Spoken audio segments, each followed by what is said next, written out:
আপোনালোকে যদি এইবাৰ অৰুণোদয় আঁচনিত নতুনকৈ আবেদন কৰিছে আৰু আপোনালোকে এতিয়ালৈকে অৰুণোদয় আঁচনি পইচা লাভ কৰা নাই, তেনেহ'লে কিন্তু আপোনাৰ কাৰণে আজি ভাল খবৰ আহি গ'ল। এটা কিন্তু অৰুণোদয় আঁচনিৰ নতুন লিষ্ট আহি গৈছে।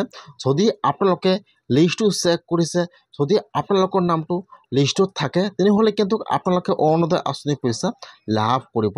আৰু যদি আপোনালোকে এইবাৰ অৰুণোদয় আঁচনিত নতুনকৈ আবেদন কৰিছে, তেনেহ'লে আপোনালোকে আপোনাৰ একাউণ্টটো চেক কৰক। যদি আপোনালোকৰ একাউণ্টত 1 টকা সোমাইছে অহাকালি, তেনেহ'লে কিন্তু আপোনালোকৰ নাম ভেৰিফাই হৈ গৈছে, আপোনালোকে ছেপ্টেম্বৰ মাহত অৰুণোদয় আঁচনি পইচা লাভ কৰিব।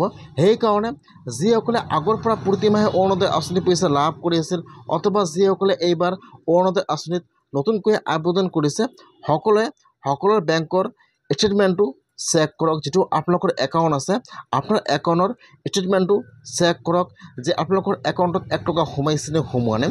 যদি আপোনালোকৰ একাউণ্টত 1 টকা সোমাইছে, তেনেহ'লে আপোনালোকৰ একাউণ্টটো লিংক হৈ গৈছে বা আপোনালোকৰ একাউণ্টটো অৰুণোদয় আঁচনিৰ সৈতে লিংক হৈ গৈছে।